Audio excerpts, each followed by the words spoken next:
আসসালামু আলাইকুম। সংখ্যা পদ্ধতির দ্বিতীয় ক্লাসে আপনাদেরকে স্বাগত। আমরা আজকে দুইয়ের পরিপূরক শিখব। দুইয়ের পরিপূরক শেখার জন্য আমি তিনটা চেনার উপায় দিয়েছি। প্রথমত আমাদের জানতে হবে, এখানে বলবে প্রশ্নে দুইটি সংখ্যার মধ্যে যোগের মাধ্যমে পার্থক্য নির্ণয় করো। তাহলে প্রশ্নে কি বলবে? দুইটি সংখ্যা দেওয়া থাকবে, দুইটি সংখ্যার মধ্যে কি বলবে? যোগের মাধ্যমে পার্থক্য নির্ণয় করো। কি বলবে? যোগের মাধ্যমে পার্থক্য নির্ণয় করো। তাহলে আমরা ধরে নিব সেটা কি বলেছে? দুইয়ের পরিপূরক বলেছে।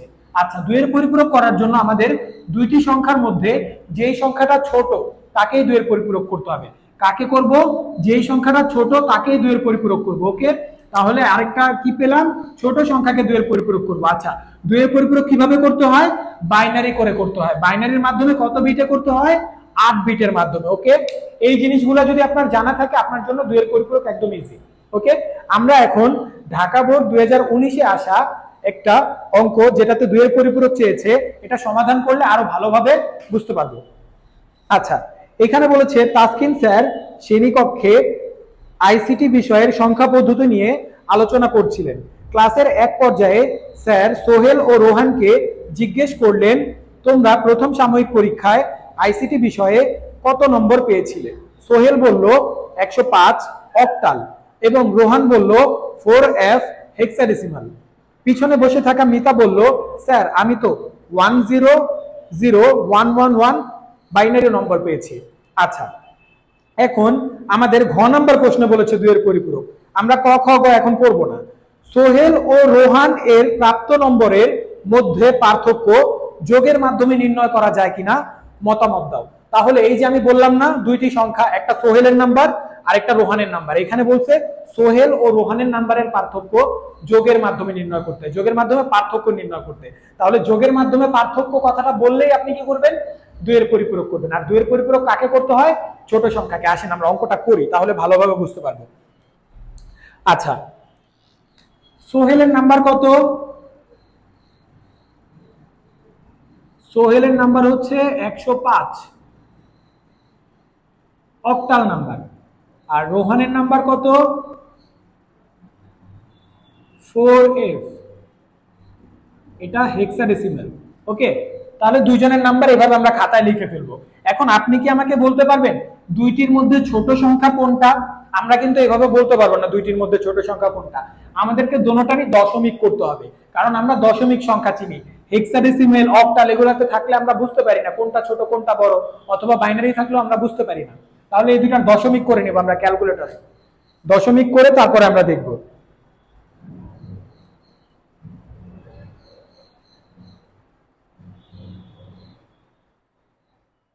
আচ্ছা, এইটার সোহেলের নাম্বারের দশমিক হচ্ছে 69। এগুলো আপনার ক্যালকুলেটরের মধ্যে করে নেবেন। ওকে,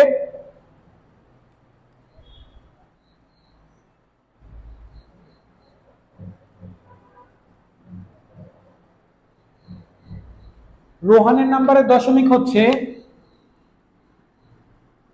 79। দেখেন, এখন কিন্তু আমরা বলতে পারি খুব সহজেই যে সোহেলের নাম্বারটা ছোট, কারণ আমরা দশমিকে নিয়ে দেখলাম এটা আসছে কত? 69, আর এটা কত আসছে? 79। এখন এটা জাস্ট আপনি বের করবেন চেনার জন্য যে কোনটার আপনার দুইয়ের পরিপূরক করতে হবে। এভাবে কিন্তু আপনি চিনতেছেন না। ওকে, এটা কিন্তু জাস্ট খাতায় সাইডে লিখবেন এভাবে, এটা কিছু করার দরকার নাই। আর এটা আপনি ওই খাতা ওইভাবে করবেন না, ক্যালকুলেটরে করলেই হবে। এখন এই দুইটা নাম্বারের মধ্যে কোনটাকে আমরা দুইয়ের পরিপূরক করব? ছোট সংখ্যাটাকে। আচ্ছা, তাহলে ছোট সংখ্যা বাইনারি লাগবে, কারণ বাইনারির মাধ্যমে 8 বিটে আমরা করি। এখন আমরা সাইডে বাইনারি করে ফেলবো, আপনারাও খাতায় রাফ করবেন সাইডে। ওকে, তাহলে 105 এটা একটা কি সংখ্যা? অক্টাল সংখ্যা। আমি কিন্তু প্রথম ক্লাসে রূপান্তর করা শিখিয়েছি কিভাবে অক্টাল থেকে বাইনারিতে যেতে হয়। তাহলে অক্টাল একটা কি সংখ্যা? যে কোনো সংখ্যা। আমরা যাব কোথায়? যে কোনো সংখ্যা, অর্থাৎ বাইনারিতে। তাহলে কিভাবে যাব? বিটের মাধ্যমে। অক্টালের বিট কত? 1 2 4। আচ্ছা, 5 হইতে গেলে কি কি বিট লাগে? 4 আর 1 লাগে, আর 2 কি? 0। তাহলে এটার জন্য কত পেলাম? 1 0 1। আর শূন্যর জন্য কি? শূন্যর জন্য তিনটাই 0 হবে। ওকে, তাহলে তিনটাই 0। আর 1 এর জন্য কত? 1 এর জন্য শুধু 1 লাগতেছে, আর বাকি দুইটা কি? 0। তাহলে 1 0 0। এখন এই জায়গায় আমরা জানি বাম পাশের জিরোগুলোর কোনো ভ্যালু নাই, তাহলে আমাদের অ্যান্সার কতটুকু? এইটুকু আমাদের অ্যান্সার। ওকে, 1 তিনটা 0 1 0 1। তাহলে আমরা সোহেলের বাইনারি, সোহেলের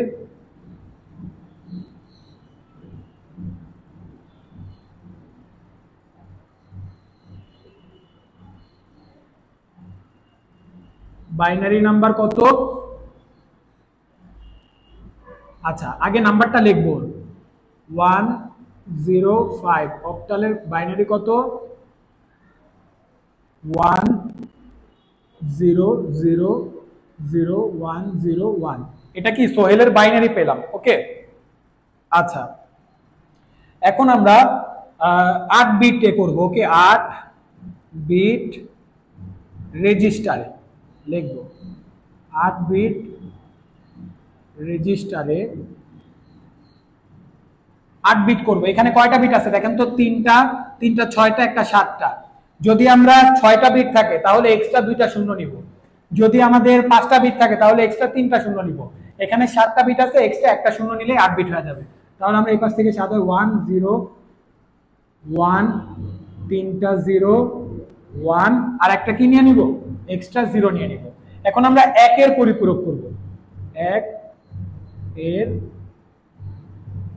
পরিপূরক,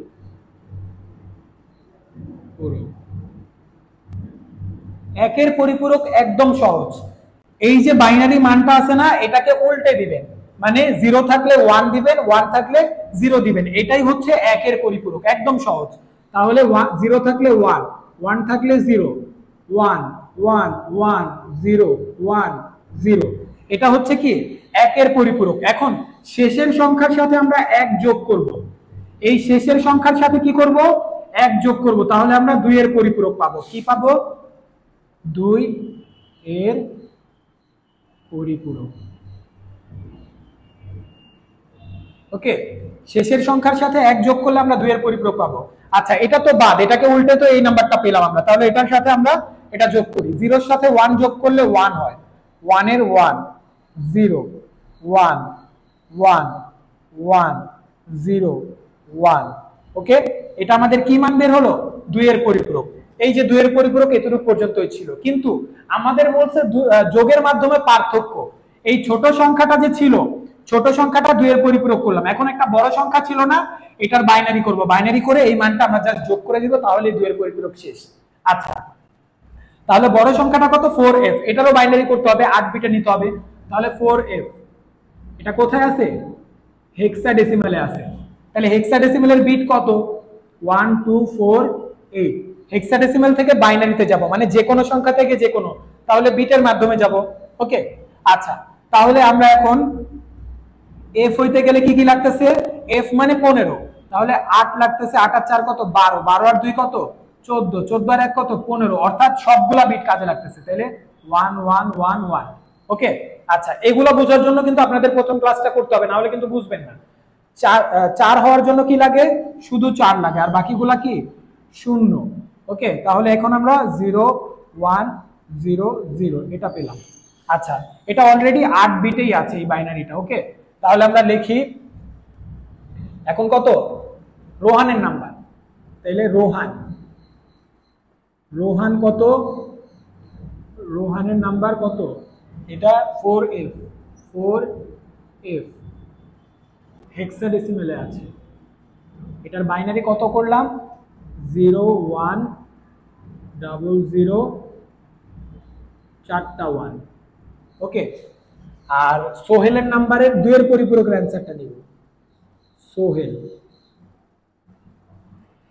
সোহেলের নাম্বার কত ছিল আমাদের? সোহেলের নাম্বার ছিল 105। 105, এটা কোথায়? অক্টালে। আচ্ছা, মনে রাখতে হবে এই যে সোহেলের নাম্বারটা যে আমরা নিচ্ছি, আমরা কিন্তু এই বাইনারিটা নিব না, আমরা নিব 2 এর পরিপূরকের মানটা। কারণ 2 এর পরিপূরক করার পরে যোগের মাধ্যমে পার্থক্য করতে হয়, যোগ করে দিতে হয় ওই সংখ্যাটার সাথে।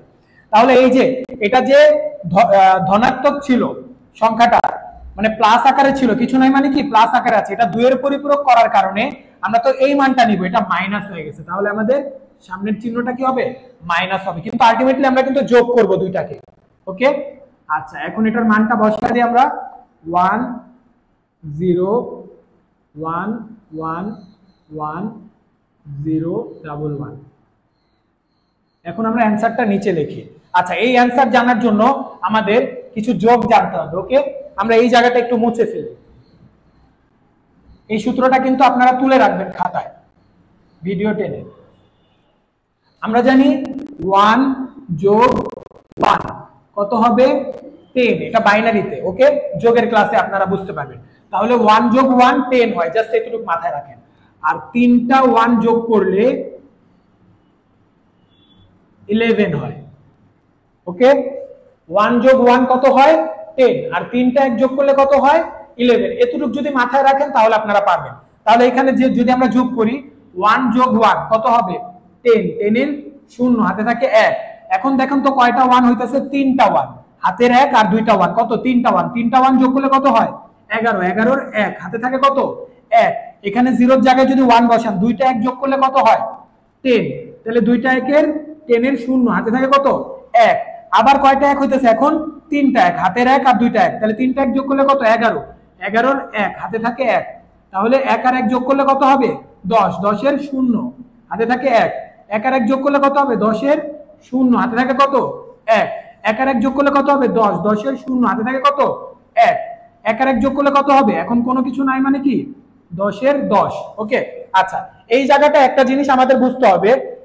দেখেন আমরা 8টা বিট নিয়েছিলাম, কিন্তু এখানে অ্যান্সার আসছে 9টা বিট। কয়টা বিট 9টা বিট। নবম সংখ্যা যদি 1 আসে তাহলে সেটাকে বলা হয় ক্যারি বিট। কি বলা হয় ক্যারি, ক্যারি। ওকে, এই ক্যারি গ্রহণযোগ্য না, লেখা দিব গ্রহণযোগ্য না, এতটুকু লেখা দিলে হবে গ্রহণযোগ্য না। তাহলে আমাদের অ্যান্সারটা কি, অ্যান্সার হচ্ছে এই যে এতটুকু। এই বাম পাশের জিরোগুলোর তো কোনো ভ্যালু নাই, এই 4টা জিরোর কোনো ভ্যালু নাই। তাহলে অ্যান্সার কি, এই 1 তো বাদ, 4টা জিরোর ভ্যালু নাই মানে কি 1 0 1 0, এটাই আমাদের অ্যান্সার। তাহলে অ্যান্সার কত আমরা এখানে লিখি, অ্যান্সার যেহেতু নিচে জায়গা নেই আপনারা ওই নিচে লিখবেন। অ্যান্সার কত 1 0 1 0, অথবা আপনারা পুরাটা অ্যান্সার তুলে দিলেও কোনো সমস্যা নাই, খালি ক্যারি বিটটা দেখাবেন না। ওকে, আশা করতেছি আপনারা বুঝতে পেরেছেন।